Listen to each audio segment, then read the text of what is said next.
Good morning students, welcome back to online classes powered by Zoom. So in yesterday's video we have discussed the part first of 3 question chapter. Today we are going to discuss the part second. If you haven't seen the past first, the link is in description. Now let's start our part second. जो king था अब तब उसने मुड़ के देखा तो उसने क्या देखा कि एक बियर्ड मैन सच में उसकी तरफ भागता हुआ आ रहा है। बियर्ड मैन यानी कि दाढ़ी वाला आदमी, और जो उसके हाथ में उसके स्टमक पे है और उसके स्टमक से बहुत ज़्यादा क्या है खून निकल रहा है। और जैसे ही वो किंग के पास पहुंचा बियर्ड मैन ही फेंटेड यानी कि वो बेहोश हो गया और ग्राउंड के ऊपर लेट गया। बेहोश होने के बाद ग्राउंड के ऊपर गिर गया। And the king and the hermit remove the man's clothing. जैसे ही किंग और हर्मिट ने उस आदमी की शर्ट उतारी, उन्होंने क्या देखा, एक बहुत बड़ा वाउंड यानी कि घाव है उसके स्टमक पे। जो किंग है उसने अपने हैंकी को धोया और उसके पेट के ऊपर से बांध दिया जब तक के लिए ब्लड नहीं रुका। लेकिन ब्लड हैंकी बांधने के बाद भी नहीं रुका था। तो जो किंग है उसने रीड्रेस करता रहा। वो अपने हैंकी को रीड्रेस यानी कि ड्रेस्ड अगेन यानी कि बार बार पट्टी करना, जैसे जब तक कि ब्लड नहीं रुका तो वो उसको रीड्रेस करता रहा कि भाई ब्लड अब तक नहीं रुका है तो वो बार बार उसे रीड्रेस करे। चॉपमैन है उसे होश आ चुका था और वो बहुत अच्छा महसूस कर रहा था और उसने कुछ पीने के लिए मांगा। जो किंग है उसने फ्रेश वाटर लेके आया और उसको दे दिया। और तब तक के लिए जो सूरज है वो बिल्कुल छुप चुका था, शाम हो चुकी थी और हवा बहुत ज़्यादा ठंडी हो गई थी। और जो हर्मिट है और किंग है उन दोनों ने एक साथ मिलकर उस वाउंडेड मैन को उस हट के अंदर रखा। आप देख सकते हैं ये रही हट। एंड उसको बेड पे लेटा दिया। और अब जो आदमी उसने अपनी आंखें बंद कर ली थी और वो चुपचाप बेड पर लेट रखा था क्योंकि उसको रियलिटी में बहुत ज़्यादा पेन हो रहा था। देन और जो किंग है फिर वो थक चुका था क्योंकि उसने सुबह से अब भाग दौड़ कर रहा था वो, इसलिए वो थक गया था जो भी उसने काम किया था उसकी वजह से। और वो क्या है फ्लोर पे ही लेट गया था और वहीं पर सो गया। उसकी आंखें लग गई थी और जैसे ही वो उठा, बहुत ज़्यादा देर हो चुकी थी तब वो उठा। And he could remember where he was and who the stranger beard man lying on the bed was। तब वो उसको इतना याद नहीं था क्योंकि वो बहुत ज़्यादा गहरी नींद में सो रहा था कि ये बियर्ड मैन कौन है और ये बेड पे क्यों लेटा हुआ। और इतने में ही फॉरगिव मी बियर्ड मैन बोला कि मुझे माफ़ कर दो, बहुत ज़्यादा पतली डीप वॉइस में, क्योंकि उसको चोट लगी हुई थी तो उसकी आवाज़ भी बहुत कम निकल रही थी। When he saw the king he was awake. जब किंग उठ गया था तो बियर्ड मैन ने क्या बोला, मुझे माफ़ कर दो। तो किंग क्या बोला, सेड द किंग, कि मेरे को, मैं नहीं जानता आप कौन हो और ऐसा आपने क्या किया है जो मुझे आपको माफ़ी देनी पड़ी। You don't know me but I know you, I am your enemy that of yours who swore who swore revenge on you because you have put my brother on death। यानी कि जो आदमी है अब उसने क्या बोला कि आप मुझे नहीं जानते लेकिन मैं आपको जानता हूँ। मैं वही हूँ आपका सबसे बड़ा दुश्मन जो आपको मारना चाहता है क्योंकि आपने मेरे भाई को मार दिया था और मेरी प्रॉपर्टी हथिया ली थी जानबूझ के, मतलब सीज यानी कि टुक बाय फोर्स, जानबूझ के फोर्स के साथ आपने मेरी प्रॉपर्टी जो है वो हथिया ली थी। I knew you had gone alone to see that hermit and I have made my mind to kill you on your way home। और मैंने आपको देखा था आपको जाते हुए कि हाँ भाई अब आप जा रहे हो हर्मिट के पास अकेले, और जैसे ही आप अब वापस अपने घर के लिए लौटोगे तो मैं आपको मार दूंगा। और मैंने ये I have made my mind, मैंने ये निश्चिंत कर लिया था। लेकिन पूरा दिन निकल गया और आप वहाँ से निकले ही नहीं। तो मैं अपने हिडन प्लेस से जहाँ पर मैं छिपा हुआ था वहाँ से बाहर निकला और मैंने आपके बॉडीगार्ड के पास गया तो इतनी देर में आपके बॉडीगार्ड ने मेरे को पहचान लिया था और उसने मुझे पेट पर घाव दे दिया है।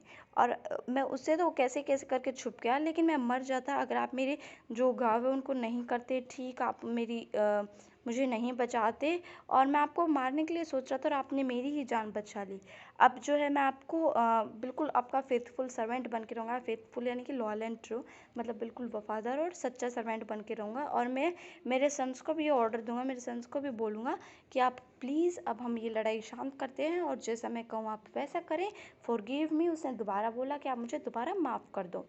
अब जो किंग था वो बहुत ज़्यादा खुश था कि उसने अपने एनिमी के साथ बिना लड़ाई करे कि शांति बना ली और अच्छे से उनके मामला शॉर्ट आउट हो गया। और जो उसका एनिमी है अब उसने उसे फ्रेंड की तरह एक्सेप्ट कर लिया।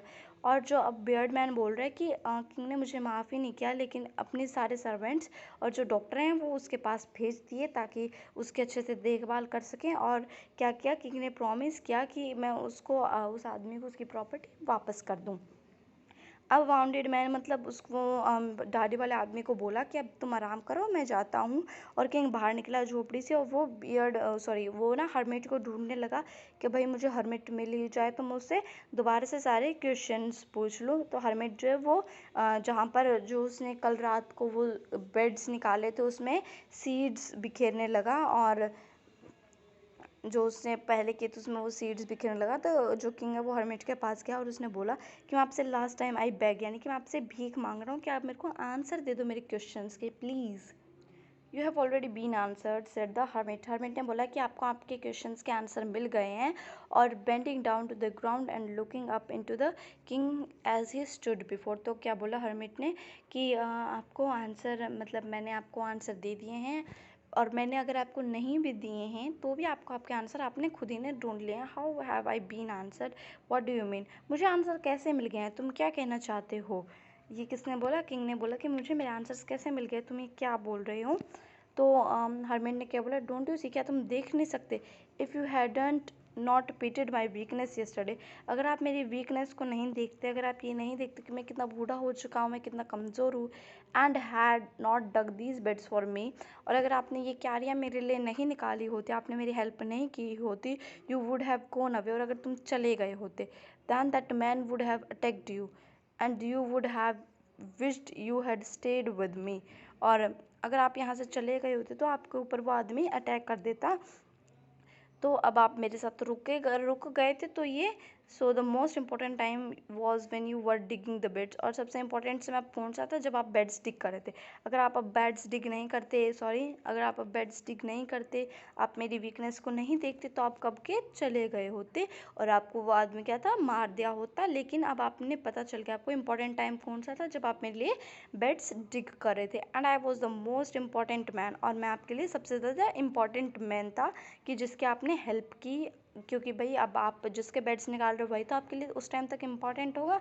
सो I was the most important and to me good was your most important business, और मेरे to do me good and to do me good was, और आपका सबसे इम्पॉर्टेंट बिजनेस कौन सा था, आपने मेरे लिए किसी का अच्छा सोचा, आपने किसी का भला सोचा, वो क्या था, आपका सबसे इम्पॉर्टेंट बिजनेस था। Afterwards when the man run to us, और जैसे ही वो आदमी हमारी तरफ भागा, the most important time when you were caring for him, और सबसे इम्पॉर्टेंट समय कौन सा था उसके बाद, जब आप उस आदमी की केयर कर रहे थे।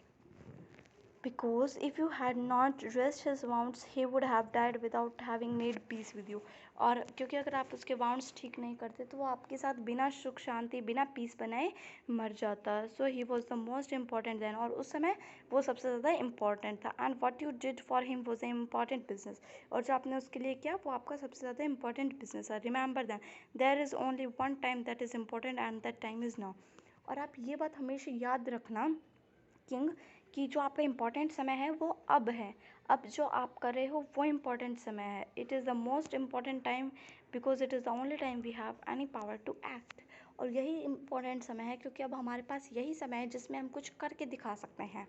The most necessary person is the person who are at a particular moment, और सबसे ज़्यादा ज़रूरी पर्सन वो हैं जो आपके साथ उस मोमेंट पे हैं, वो नहीं जो चले गए हैं या फिर जो आने वाले हैं, वो हैं जो आपके साथ उस टाइम पर्टिकुलर मोमेंट पे आपके पास खड़े हैं। ठीक है। Oh my god, I'm really sorry.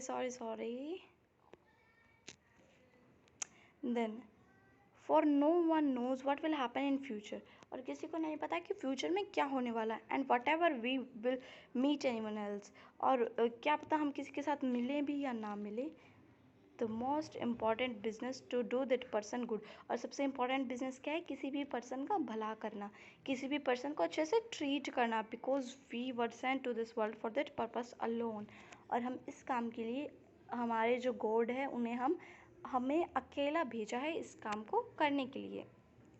So guys, this was the complete chapter, and after that we are going to discuss the question answers of this chapter. The chapter is finished.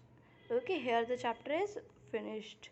Now we are going to discuss the question answers of the chapter in the part third.